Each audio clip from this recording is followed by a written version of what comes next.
welcome to a new podcast of Boots on the Ground Ready. I'm your host, Mr. Chad, and across from me is nobody. Carl is out today. I think he mentioned that in last week's podcast. He had a couple meetings. We had a couple things going around in the company that needed some attention, and Carl is the go-to guy. They don't usually call me much, only when storms come, but so instead of Carl, we do have two guest speakers. Only one is currently here, which is fine. We've been kind of chatting, but I was like, hey, I need to kind of turn this recording on because I will ask you every single question right now and get down a bunch of rabbit holes like last week's episode. But on the phone right now and on the video, we have Mr. Miguel. And why don't you go ahead and introduce yourself? Oh, thank you, Chad. I'm Miguel Martinez. I am currently the lead faculty over at Rio Salado College for risk management insurance.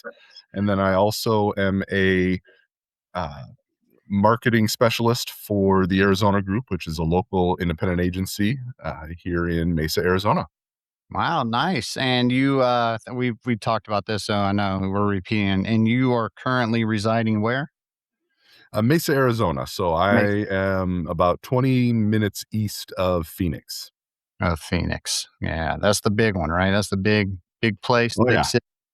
Yeah, that's nice. I love Arizona. I was talking to you earlier about that. I think I went out there a couple of years ago for a trip with Farmers Insurance. I was a training specialist and a consultant over there, and we did the man. I'm telling you, we had a group. It was only probably like 12 of us in our team, but we went out there, and I think the first day we got four wheelers and they a dune buggy, and went out to the deserts, and we were just riding all over the place, and then that night we did, I don't know if you're familiar with it. Is it Dutch pot cooking? They cooked everything underground in a hole. Is that Dutch? Yes, yeah, yeah, the Yeah. Dutch oven, the old, cast iron Yeah. pot that you just, bury with some coals. Yeah, it's Yeah. It's the awesome. cowboy way. Cowboy way. Yeah. He told stories like a cowboy with a guitar. I forgot what it's called, but it's some kind of thing. But it was great. So it seems like you have quite a few roles, right? Yeah, I'm not one that likes to just stay idle. I love to be busy and, much to the chagrin of my wife who says I have way too many hobbies and side hustles going on, but, yeah, I don't like to stay idle. Same here, man. Same here. I'm with you. No, and a quote that I always loved is an idle mind is a devil's playground, and That's right. I think that is the truth, especially with kids. So, Yes, yes. let's actually before we get into your career, I always like to kind of build it up and get a little bit knowledge behind you growing up. You don't have to start too far back, but where'd you grow up? High school, college, and what got you into this role, kind of a high level. Oh, great. Yeah, so I Yeah. grew up in Southwest Michigan. I was, it is a little farm village that no one's ever heard of, unless you're from the area. So, it's a little town of about, 2,500 people, Mm, about 20 minutes west of Kalamazoo, Michigan, in the yeah. southwest corner there. A very rural area, and went to college at Western Michigan University, in Kalamazoo, Michigan, and, um, I studied there. I studied, computer programming and, computer information systems. I thought I wanted to be a computer programmer, and then when I, uh, got my first job, it was with an insurance company as a computer programmer, and realized really quickly that I hated it. Just because I didn't like being stuck behind a desk all day. I wanted to, uh, get out there and talk with people and really interact with people. And so that was what kinda led me into, the claims side of things. Um, I had a good mentor of mine who, was in the cubicle next to me, and I always joke that he was the reason I almost left insurance, and also the reason why I stayed in insurance. The reason why I almost left was because I would see him every day, and he was working on the same projects, doing the same things that I was doing at I think he was maybe 60 at the time, and I would see him and I'm like, "I don't wanna be that guy." I don't wanna be the guy that's, behind the same computer screen, the same desk. He'd been working for the carrier for, I wanna say 20 years at that point, and I said, "Yeah, I don't wanna do that," and so I would talk with him and say, "I wanna get out, I wanna do something else." And he kinda sat me down and said, insurance is a great career. Um, I don't think you wanna leave insurance. I think you really want to, um, just find another seat on the bus." And Mhm. so I went into our, head of IT at the time, whose daughter actually went to Western Michigan University, so we had a little bit of a connection there, and I said, "I need to get out of here. Is there anything else I can do?" And he says, "Well, um, as far as the entry level positions in our company, there's really outside of, programming, there's really just 2 areas, underwriting and claims." Mhm. And I said, "Honestly, I don't know what underwriting is, so why don't you just put me in claims?" And so I did claims for, uh, 11 years of my, 20-year career with that carrier, and I loved it. I enjoyed the interaction with people, and it really was, the whole, all the people I could handle, and, I really felt like I was making a difference and doing good things. Most definitely. So what in claims, were you, property, or were you doing auto or commercial, or So the carrier that I worked for, Auto Owners Insurance Company, they're based in Lansing, Michigan. Mhm. They, train their folks up with doing, they start you off in what's called a branch claim representative role. So you're doing mainly inside claims, doing, anything auto related, Mhm. really. Personal auto, little commercial auto, some garage, some dealer blanket stuff. And then after 2 years of that, I went into the field and started doing, uh, really everything else. So I was doing the, uh, homeowners claims, commercial general liability claims, BOP, some storm stuff. So, yeah. That's no, that is, the field is a totally different animal. Oh, yeah.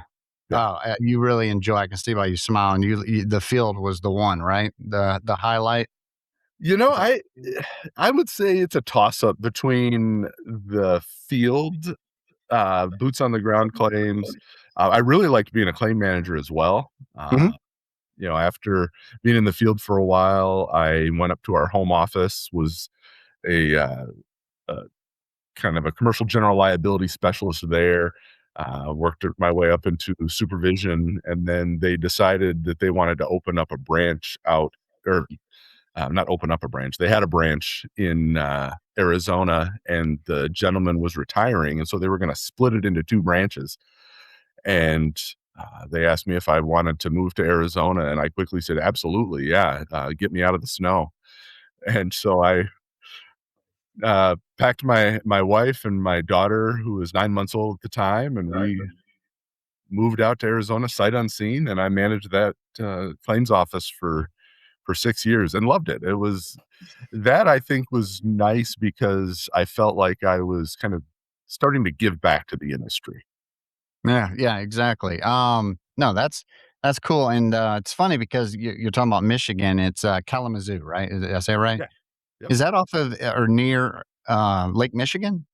A Or little bit, yeah. It's about 45 minutes, east of Lake Michigan. 45, okay, So 'cause I spent yeah. a lot of time in, Grand Rapids, Yeah.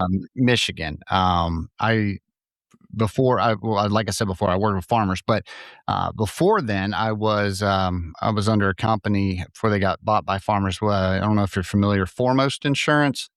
Have you Yeah. ever heard of Great gosh, man, the best. group of human beings I've ever worked with in my entire life. The best company. I love Tower Hill, and actually it's kind of a tie because Tower Hill was just like Foremost, very family oriented. Everyone knew each other. You weren't just another cog in the wheel and stuff like that. But yeah, I spent a lot of time in Grand Rapids, and I've been up there in the winter. Terrible. I mean, it was terrible. But the spring and summer, man, it is so beautiful. I mean, beautiful out there, man. It's a gorgeous place, but I get it. Arizona is it's a big shift. How did the family handle that? I don't know how old you said you had the wife and kid, one kid. One kid at the time, so she was it's our oldest. She was 9 months old when we moved out here. She's gonna be 17 in July, Oh, um, so yeah, we moved out here sight unseen. My wife, actually, she was probably more excited about it than I was. She kept telling me, when we were early on in our marriage that she didn't care where we moved. She knew we were gonna move somewhere. She just said, "I just need to be somewhere where I don't see snow and, I can have a palm tree in my yard." hey, you got So we water. thought maybe You're fine. Florida, maybe, you know, maybe down south, but, hey, the Yeah. Southwest was beautiful. Yeah, no, it's yeah, definitely a change. That's funny. You got 17. I got I always it's funny. My oldest is about to be 20. Right? Yeah. So I usually always refer to her when I tell anybody on podcasts, I always say she's 18. It's like, and she gets so mad. She's like, I'm perpetually 18 forever. You're never going to go over 18. You know, I'm older than that. And I'm like, yeah, I know. But Hey, in a I have few a years, she's 17. gonna love the fact that you're calling her 18, so it's Yeah. Yeah. When she's like, yeah, when she hits the 27, 30 mark and I'm referring to her as 18, then it's all good, right? She yeah. wants to be older now until it hits. And then she's like, I want to be young again. Call me 18. But no, I got a 17-year-old girl also, and I got a 12-year-old boy. So I got a full household. But the girls, that was that transition of 15 to you know now 20. Those were some fun times. You kind of have to monitor, at least on my end. I'm always like, okay, what's today gonna bring? Are we good? Are we not good? Yeah, I have 2. I've got, so my 17-year-old is my oldest, and then, shortly after moving out here, we had our youngest, who is, uh, 14 right now, and, yeah, uh it's funny, everybody says that she looks exactly like my wife, but her personality is exactly like mine, and then my Yeah. oldest, she looks exactly like me, but her personality is more like my wife, so, The mix and match, the mix and yeah. match. I get it. No, we're the same way. Our kids are, I don't even know. Some of them say oh, look, we got a newcomer. Hey, Lamont, right? Am I right? Yes, I am right. I think you're Oh, muted. I think yep. you're muted. And you got to hit that mute button, hit that subscribe button. There you go. Might be good now. Let's see. Can we hear you?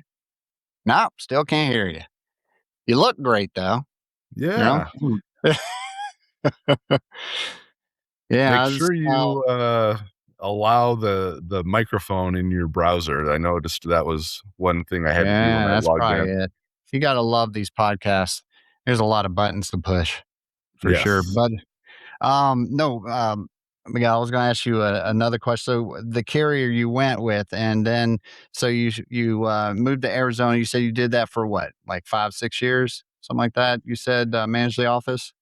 Yeah, so I was the claim manager for 6 years with Auto Owners Insurance Company, and mainly managed their field office, the office for, field representatives. Hmm, hmm. Um, for a short time, I handled auto as well and work comp, but then, um, we decided to kinda specialize and split it so that we had, one manager over the auto and one manager over all of the field claim representative stuff. So I did that for 6 years, and then, an opportunity came around where I was able to, um, get into marketing. We had a marketing rep that had left the company, and they said, "Hey, would you be interested in trying your hand at marketing?" And so I went ahead and, um, applied and got that role. And so I spent 8 years in as a marketing rep with auto owners, and really got to travel the state, meet with agencies all over, and just enjoy the the other side of the business, not Yeah. the claim side, more of the attracting business and writing business. Yeah, yeah, it's a totally different animal. Marketing, is I worked with marketing with our department over here at Tower Hill. I do some of the commercials for hurricane season, so we always do one for June 1st. The start of hurricane. Even though now I believe it starts earlier, but anyway, we do ours on June 1st, and we always have some kind of little skit. I'm usually in a knight in armor because we're the Tower Hill. So we have a knight. Usually wear the armor in some, and then some I do just kind of like little playoffs of other commercials. And I think our original one was "Guess What Day It Is." Right? You remember the camel that ran around saying "Guess what day it is? Guess what day it is?" Yep. So Hump mine day. yeah. So yeah, dude, that's funny. Yeah, 'cause so I did that. I busted in a lot of offices and stuff. I wanted to go into the president's office and bust in. I busted in a training room. Guess what day it is? And I went around the cubicles and did it. But then at the end, I was like, I just out of the blue, I said Cane Day. So I was like, it's Cane Day, something like that, and that just stuck. So now every year we do, I end on Cane Day or something around Cane Day. It's Cane Day's always in there. But yeah, marketing is. I love some of the people. They're brilliant. The way they can think of the way to advertise in the use of social media and the equipment they use. I'm just like, wow, I got a camera that follows me around, and I think this is the greatest thing ever. So Yeah. I got limited Yeah. exposure. Lamont, did you get your mic up and running? I didn't know. I think so. Can you hear me? Yay! Look at Yeah. there. Oh Ooh. man, looking good and have a fantastic voice. Look at Yeah. you. Thank you. It's Oh, but no, we were just getting to know Miguel here and trying to get some of his background and information and try to prevent me from going down some of the rabbit holes. But once we're gonna do, I got a couple more questions for him, then we'll move over to you, and then we'll do kind of a group discussion. Does that work all right? Yep, that's fine. Fantastic. Awesome. Awesome. Awesome. So all right. So you went to the office. Are you still with that company, the same company, or did you branch out or?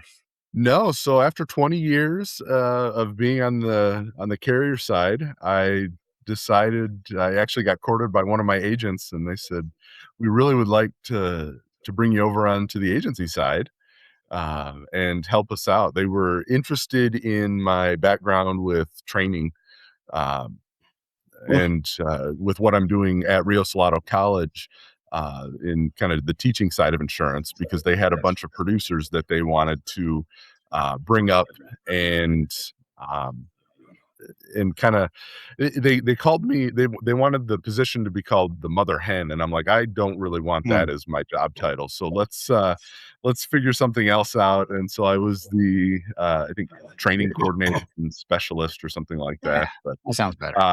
but I'm also a huge NASCAR fan, so I talked him into calling me the crew chief, and then all of my producers that were underneath me were called, my drivers. So Ah, I led that group for a while, and then another agency actually, they had some leadership changes at that other agency, and so, that's when the Arizona group reached out to me and said, "Hey, we really want to lean on your skills, not only in training, but also in, networking and recruiting, and we'd like to bring you on as our full-time recruiter, also to do some training." So I did that for a little bit, and then they wanted to develop a centralized marketing department and said, "We think you'd be the perfect guy to lead that up and start that." And so now I'm the centralized marketer for the Arizona group. So I basically work on marketing all of the commercial lines policies or commercial lines prospects to the various carriers that we have, auto owners included, which I'm uh, still very familiar with a lot of their systems and a lot of their policies, so that helps.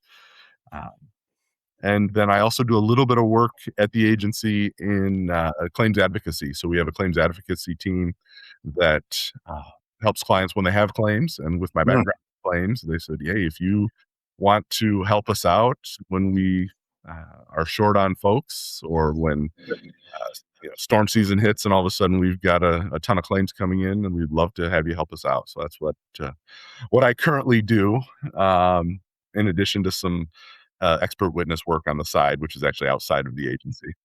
Wow, man, you're all over the place. So, you talked about you liked to be busy, and you got a bunch of hobbies. So, what kind of hobbies you're into?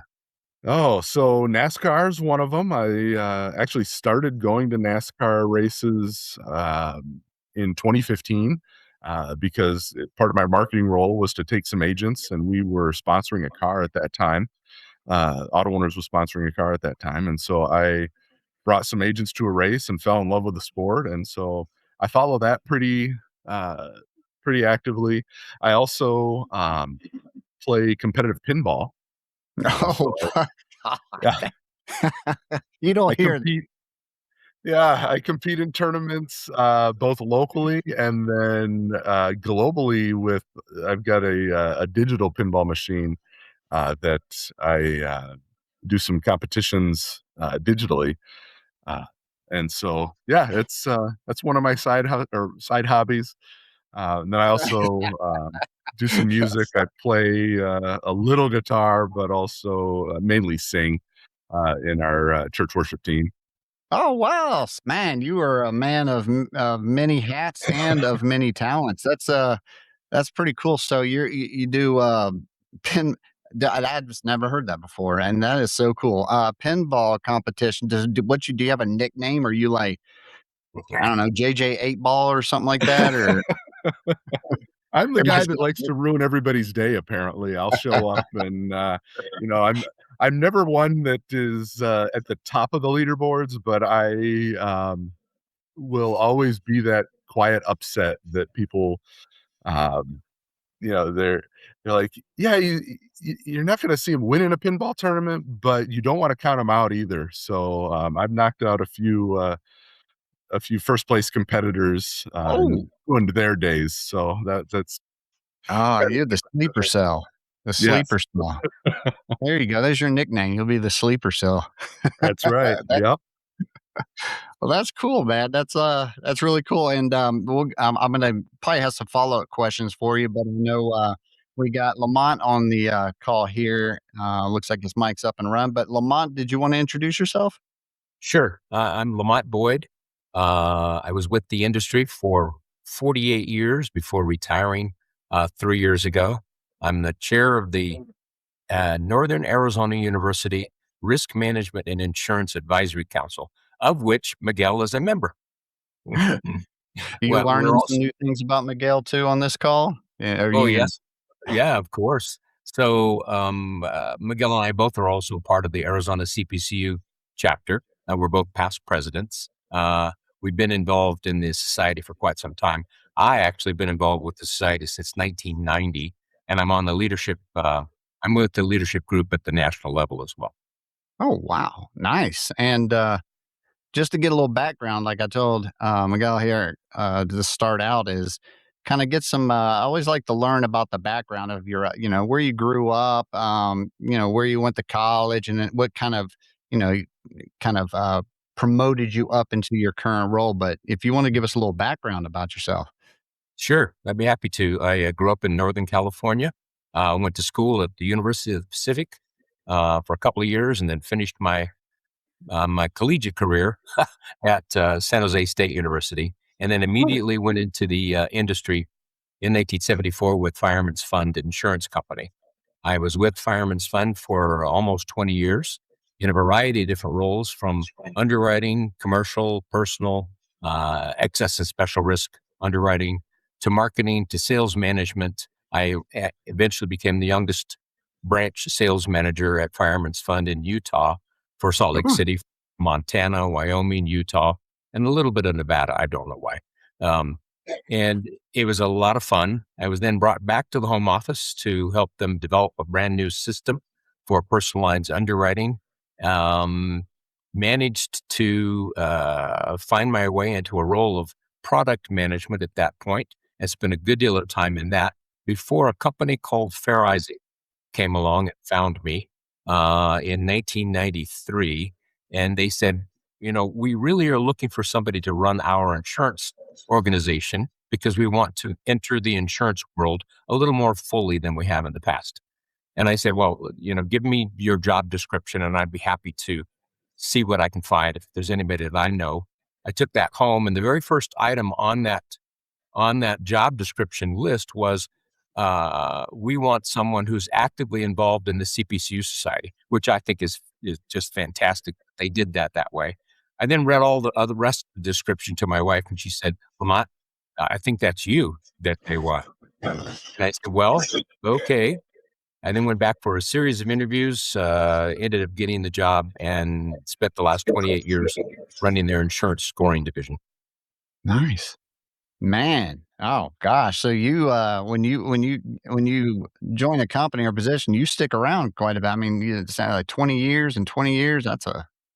Yeah, That's I good. think the one thing that's good about that is that with the two companies that I spent some time with, I was always moved into a different position about every 3 to 5 years. They Mhm. wanted something else to be done. And with Fair Isaac, now known as FICO, one of the things that they really wanted was somebody that had the ability to go out and meet with regulators, state legislators, governors on occasion to talk about data analytics in the insurance world, the value of data analytics and decision management, and how those tools and those systems help insurance companies make the best possible decisions without being unfairly discriminatory in their Mhm. process. So I spent a lot of years in state legislatures all over the nation. Every state except for the state of South Dakota, by the way, had asked me to come in and interview, or not interview, but be grilled by the state legislators, and that was a lot of fun. Some states were much more friendly than other states. Let's put it that way. I also had a really strong relationship with the industry trade associations, and anytime they were having a problem in a particular state, they'd call me and they'd say, "Can you be here on Tuesday?" And I'd say, "Yep, I can." That's cool. I like the Yeah, consultant kind of roles. I've always and I've done a couple consulting roles here and there, and those are one of my favorite roles. Training, like you were talking about earlier, you were a trainer. I was a trainer with farmers for, oh man, probably about 7 or 8 years. That was the greatest. That's when I was young, and I don't know, I was probably in by 27 when I started that. I had so much energy. I was just like, I'm going to take over the world. And then I was just like every day, just plugging away, coming up with new training ideas. And I'm going to do this. I'm going to build that. It was so exciting. It was an exciting time, especially because I got to do it with the field and got to yeah, travel quite a bit and see places. So that's fun. But consulting is the same thing too. I love when I sit down and people look at me like I'm important, and I sit there and I think, like, you know what? I got an idea. And they're like, Chet's got an idea. yeah, And I pitch it and people are actually into it. And I'm like, man, maybe I am smart. Maybe I got some good ideas. right. It's good to have that reinforced. Yes, every once in a while. Yeah. It feels good to be reinforced like you're worth something. That's true. That's a plus. So currently right now you are where? I'm actually retired. I retired 3 years ago, and I Oh, live outside of Flagstaff, Arizona. And as I mentioned before, I'm chair of the NAU Risk Management and Insurance Advisory Council. We have a number of, well, probably about 16 individuals from the industry that have joined our council. And what we try to do is to spend as much time as we possibly can helping the RMI program at NAU advance itself, to get itself much more involved, to get more students involved. We spent a lot of time with the Gamma Iota Sigma students, which is the International Insurance and Risk Management Fraternity at NAU. We try to grow it as much as we possibly can.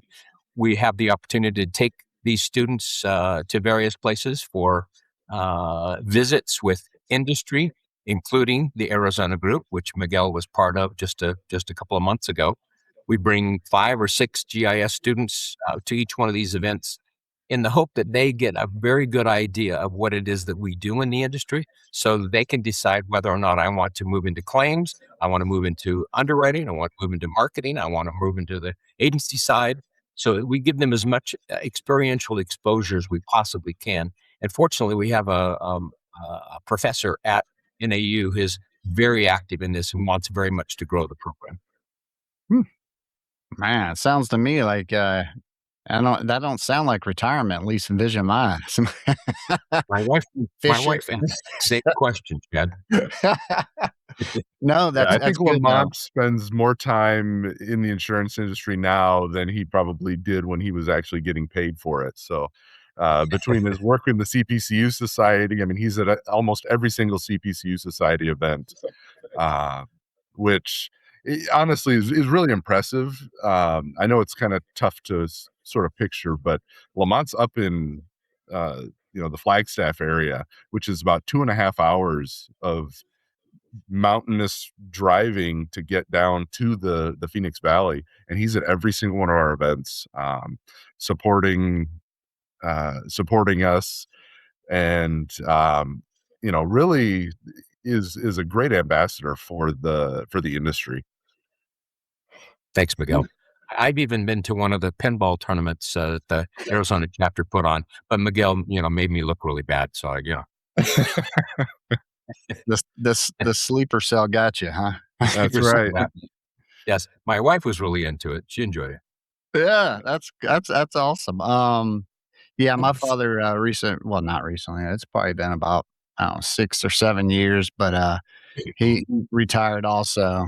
He was a, a wine distributor, I guess a director for, distributing wines and stuff like that. And now it seems that, I mean, he was like always busy, always busy. It seems like he's busier now because now he's taking on, he's cutting grass for the church, landscaping for the church, doing this with the church, I mean, he's constantly on the go and climbing a roof. He's about almost 80. And I called him the other day and he answered his phone. I'm like, hey, Dad, how's it going? What you up to? And he's like, oh, I'm up on here on this carport. I'm trying to replace these shingles. I'm like, Dad, you're 80 and you're telling me you're on a 10-foot ladder on top of the roof? He's like, yeah. He's like, man, if I don't stop, I'm going to die because I got to keep going. I'm like, I don't know. You're going to die if you fall off that ladder. So, It's going to hurt a lot. no, That's for sure. he keeps going. He keeps going. I think I would do the same because you got to do what you love. And people envision, retirement of just sitting around fishing or, traveling, riding a golf cart. But I'm seeing more and more folks, especially in the insurance industry, once they retire, they're going in that consulting role, because a lot of people have a passion, or they're Right. looking at nonprofits and stuff like that because it's a love for the job, and I don't think that will ever go away, right? So, do what you love, and as long as you can. Fully agree. Oh, so let me put on my glasses here since I'm too cheap to buy contacts. I was going to ask y'all a quick question. Now, Miguel, you told me you did work in claims. Now, Lamont, did you ever do on the claims side or anything like that, or work on that in there? While I was at Fireman's Fund, but during the 28 years at FICO, I did spend some time with claims management organizations at either within the industry or supporting the industry. Because again, we sold decision management systems, and the claims industry, the claims organizations absolutely need decision management systems to help them do it as well as they possibly can. Perfect. So, if and each one of y'all can chime in, you can decide who goes first or who goes second. But on the insurance side, if you wanted to give some advice to some folks, a lot of our listeners out there are, just starting up, field reps. Some people are just kind of, listeners that are kind of thinking of taking that jump or that leap into, claims or field or insurance. If you would give someone advice out there, the best advice you could give them about how to get in there, what to expect, how to succeed, what would, it can just be your elevator speech if you want. You can go. You want to go first, Miguel? Sure. So Yeah, I would say from a claims perspective, that to me was the best part of training in the industry. You know, the nothing happens in the insurance industry, at least on the customer from the customer's perspective, until until they have their greatest time of need, which is when they have the claim. The sales guy just gives them a promise. The company, provides them some documents, but they don't really see the value of that insurance policy until that claim happens, and that the claim representative or the independent adjuster is the one that can go out and help be that fulfillment for that promise. Can take, do the investigation of the claim facts, and that was part of the reason why I really enjoyed my time in claims and why I spent so much time in claims and still always seem to get pulled back into the claims side of things, is because I really felt like I was, um, the being that face of the industry and doing things that really mattered to the customer, uh, because we can talk until we're blue in the face about all the good things that the industry can do, but until somebody actually feels that and experiences that, that is where, for me, it was giving me the greatest fulfillment in my career. And then also, uh, just the amount of training that you get when you're handling claims, because you're actually reading the policy. I remember sitting in an underwriting training course after I had transitioned into marketing, and they asked the class, and it was a class of, I don't know, 50 underwriters, and then me as a brand new marketing rep, and they said, "Has anybody ever read our commercial general liability policy? Raise your hand if you've read even a part of our commercial general liability policy." And my hand shot right up because that's what I did, handling claims. And I look around the room and I'm the only one with my hand up.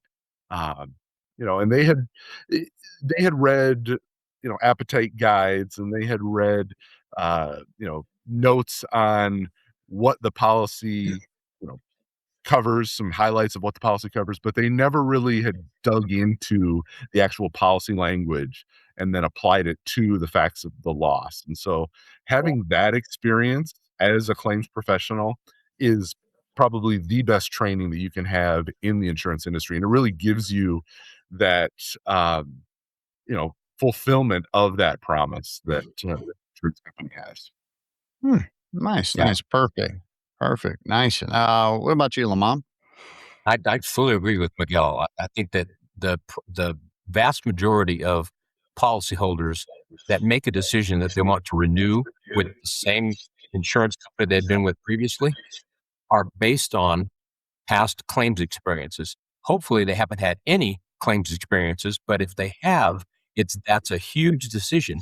And one of the things that we try to tell our Gamma Iota Sigma students is that that's where kind of the rubber meets the road with respect to, speaking of NASCAR, where the rubber meets the road in a way that the policyholder, the insurance company, the agent that's involved all feel good or bad about the way in which a particular claim is being handled. Um, I think one thing that's very interesting to me is that since we're both with the CPCU Society, we're a very large organization. There are about 19,000 of us around the world that are CPCUs that have received their CPCU designation. We have interest groups where people can say, I'm interested in underwriting, I'm interested in claims, I'm interested in risk management, I'm interested in loss control. The largest interest group is claims. The number of people from claims who have decided that they want to expand their education in the insurance industry is phenomenal. You would think that we're CPCUs, chartered property casualty underwriters, and that we would be more underwriters. That's no longer the case. It's now the claims people who were decided, I want to be as professional and as educated as I possibly can be around the entire industry, not just claims, around the entire industry, so I can present myself in a very professional manner. And so I fully agree. The claims people at every insurance company, whether it's outside claims person or an inside claims person, They are the people who are the face of the industry to the populace, to the people. I agree. No, well said. Well said. Both your parts. How about, what about, did y'all want to, have anything you wanted to say on the podcast or promote anything on your behalf or anything like that? You can promote your pinball competition coming up or NASCAR or whatever, but I didn't know if you had something you would like to promote or anything like that. Have free. Feel free. Honestly, my big thing, and I think I'm to the point in my career where I really feel that, um, I want to try and give back to the industry, give back uh, to the next generation of professionals, insurance professionals out there. And so, and I know Lamont agrees with me on this point because we've stood shoulder to shoulder talking to students, just trying to encourage as many students, as many young folks to get into the industry. I think, the biggest disservice that this industry offers is the fact that we are the best kept secret out there when it comes to a long, uh, fulfilling, financially stable career that someone can have. Just the I really want folks um, to not look at insurance as just the job that they do just to get by. But, if they really love the industry, if they really love what they're doing, to get out there and tell everybody else, spread the good news that, hey, um, this is something that you really can, it checks a lot of boxes for a lot of people. If you want to help people, it's definitely gonna be something that you can do. If you want to scratch that investigative itch that you might have, it's definitely a great way to do that. And, if you wanna help to be able to provide for your family, this is one of those industries that is pretty recession proof. So definitely consider insurance as a career. um, if it wasn't for some random recruiter that happened to be at a career fair at Western Michigan University that stopped me and said, "Hey, would you be interested in joining Auto Owners Insurance Company?" I would have never even considered this as a viable career. And I'm so glad that I stopped and talked to the guy and begrudgingly filled out an application, and they actually hired me. So um, it's one of those. Uh, I hate it when people um, just blow off the industry because they think it is, just boring and, you know, not really interesting. I always Hmm. tell them, give it a shot, give it a chance. There's something for everybody in this industry. If you're a sales-minded person, we've got sales positions. If you're more technical, we've got technical positions available. If you're, um, creative and you want to do marketing, there's marketing available. There's all different types of things that you can do in this industry, whether, whatever your personality type might be. And Nice.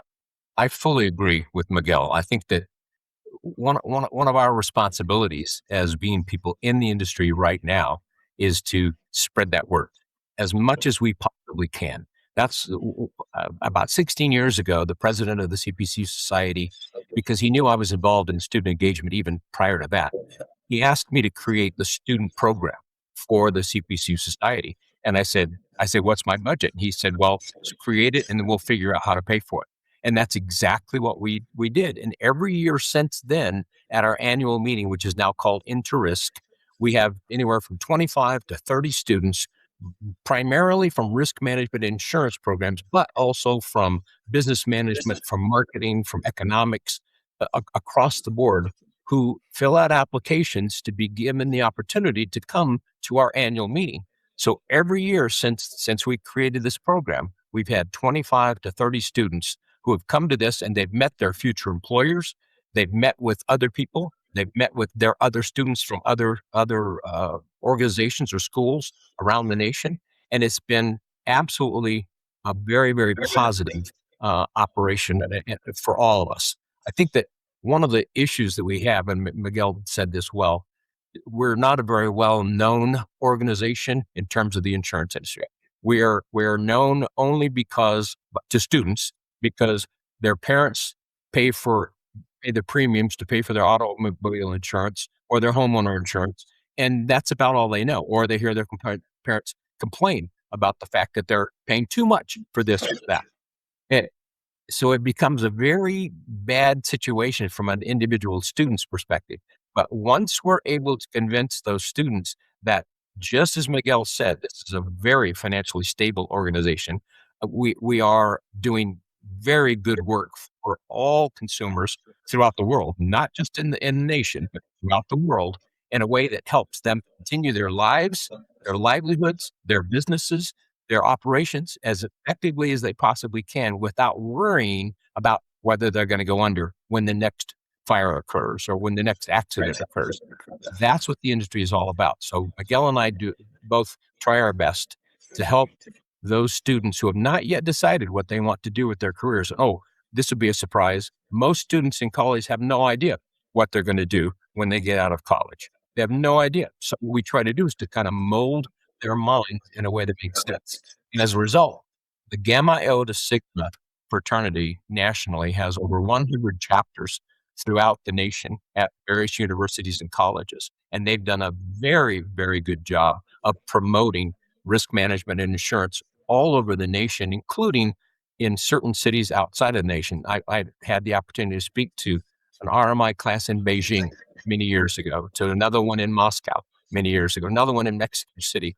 And that was a great opportunity because it meant that I was reaching to students who had no idea that this was something that they might want to do or why they might want to do it. And it makes you feel good that you're able to do that for students. And oh, by the way, a very large percentage of the industry is going to be retiring in the next 5 to 10 years. And as those retirements take place, there's going to be a huge talent gap. And any opportunity for somebody to get involved now and 5 years from now, the opportunities for advancement are more significant than when I started in the industry in 1974. Nice. That's good. That's good news. I'm gonna have to keep my eye out there. I want to be a CEO. That's what I'm going for. I'm gonna wait for one guy to retire at the CEO level and be like, look, I can be funny. I'll make you laugh. Come on, give me the job. There you go. There you go. It'll work. And definitely one of the things that I'll continue to push folks in the industry is get involved. Be that mentor. Get involved with your local universities. Go to career fairs. Talk about what you do, and really encourage students to just investigate what the insurance industry can offer. If they have a Gamma Iota Sigma chapter at that school, encourage them just to join it up, even if they're not a risk management insurance major, even if they're just a finance major or an accounting or philosophy, history major, whatever. They can still join the program and network with folks. And I encourage any professionals in the insurance industry, get involved with the local school, get involved with mentoring younger folks within the industry, because that will help you kind of not only develop the next generation of leaders, but also develop yourself as a leader. Nice. Perfect. I love it. I see.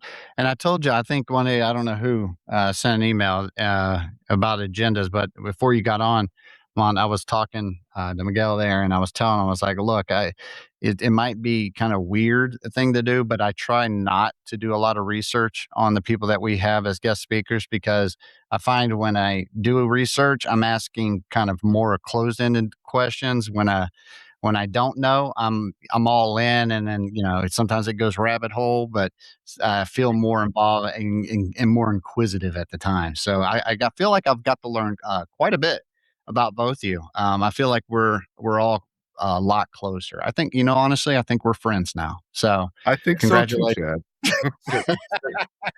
You need to come back out to Arizona. I'll take you to a beautiful pinball arena, and we can just yes. rock it out, Oh, and then end the day with a NASCAR race.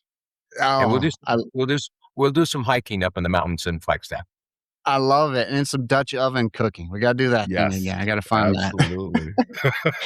Well, thank you both again. I appreciate y'all listening out there, and hopefully Carl will be back next week and catch us on the flip. And be safe, and thanks for listening.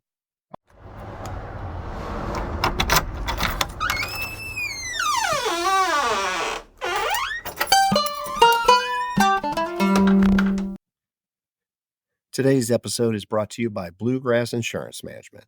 Bluegrass is a cohesive team of professionals with decades of experience in nearly all aspects of insurance services. A team with a singular purpose of providing excellent service and a personnel to work alongside your company to confront the challenges of our industry. If you want to be boots on the ground ready, turn to Bluegrass Insurance Management. www.bluegrassim.com.